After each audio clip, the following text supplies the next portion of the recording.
This is Rusko from Bakersfield from No Silver War.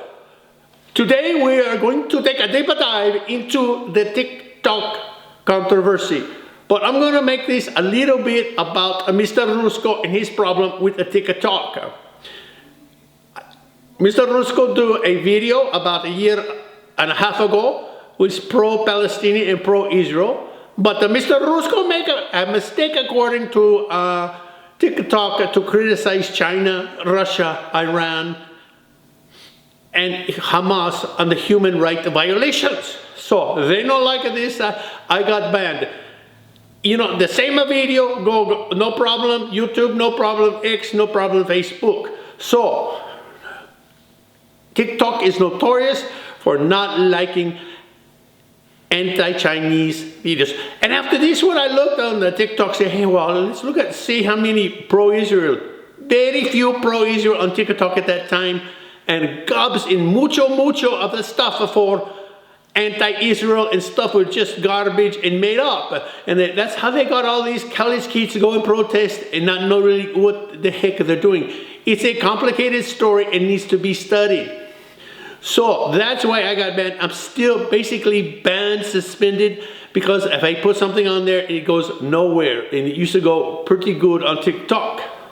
China really wants to use, this is my opinion, TikTok to control America and make America like China. So this is why it's important to watch the second half of this video about the human rights violations in China. It's pretty scary.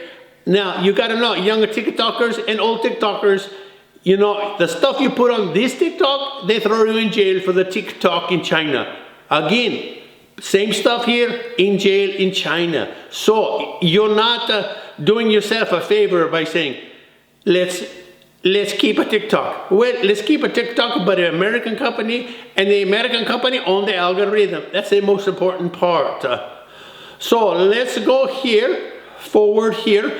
This first part is a good video on why we should own a TikTok and why the Chinese do it. More articulated than Mr. Rusko. The second part of this is the human rights violations occurring in China. Because when you say, I like a TikTok, you want to be a Chinese, like the Chinese government. So this is Mr. Rusko signing off from Bakersfield, California. Bye-bye. Oh, and don't forget to hit the like and subscribe, okay? Thank you very much. Oh, and a very important thing, I put a lot of references in this video so you can look at the stuff unedited, which is a lot better. Thank you very much from Bakersfield, California. Bye-bye.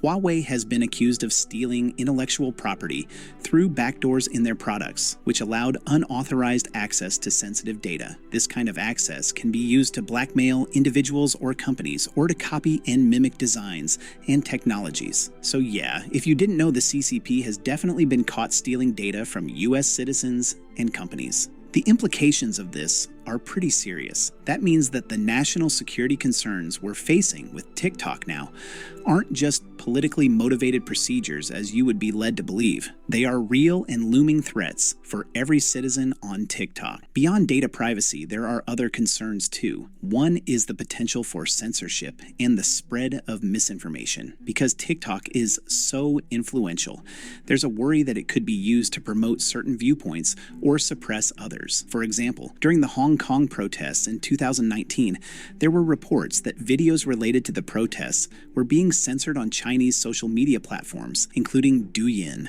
the Chinese version of TikTok. Even on TikTok, using the app, protesters' data was traced and abused by the CCP, leading to arrests, tracking, and disappearances. This has raised fears that TikTok could be used in a similar way to control the narrative on sensitive issues within the US. Then there's the issue of content moderation, with millions of videos. Meanwhile, Christians aren't the only ones suffering.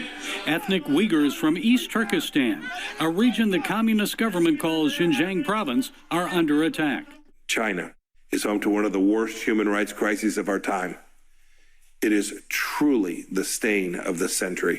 One day before he left his post as U.S. Secretary of State, Mike Pompeo officially announced that China is committing genocide against the Uyghurs and Turkic people. New Secretary of State Antony Blinken supports the genocide designation. For years, the Chinese government has forced Uyghur women to undergo abortions and forced sterilizations. Twitter recently locked the account of the Chinese embassy in Washington for tweeting that Uyghur women had been emancipated from being, quote, baby-making machines. The U.S. Defense Department says as many as 3 million Uyghurs are being forcibly detained in re-education and forced labor camps. The president of East Turkestan's government in exile told me on the Global Lane that China is using the camps as a place to brainwash the Uyghurs and harvest their organs for profit. And he says detainees are being used as slave labor.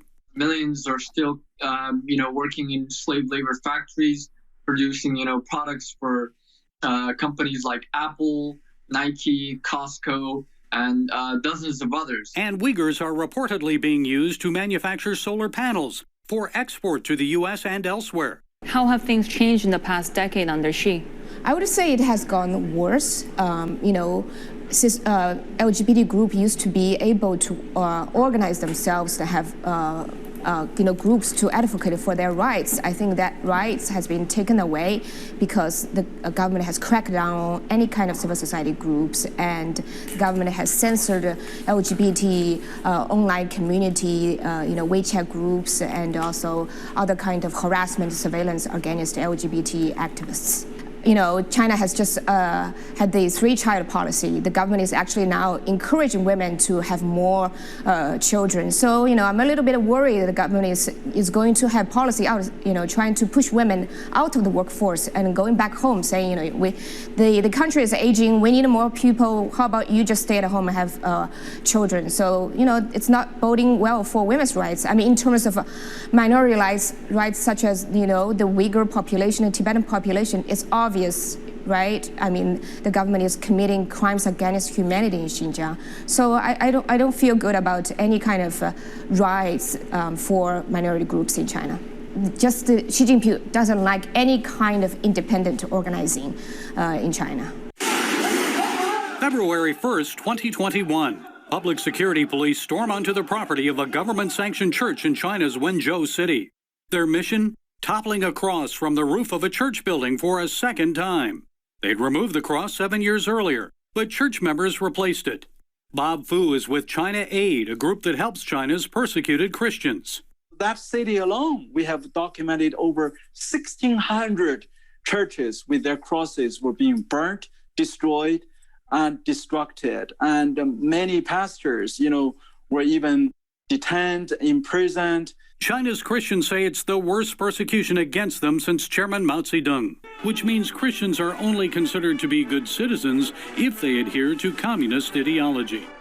Ironically, Xi Jinping's portrait was even put on the church pulpit along with Chairman Mao.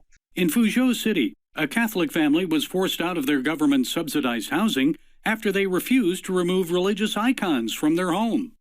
And China's Religious Affairs Bureau has banned religious funeral ceremonies and preaching in funeral places.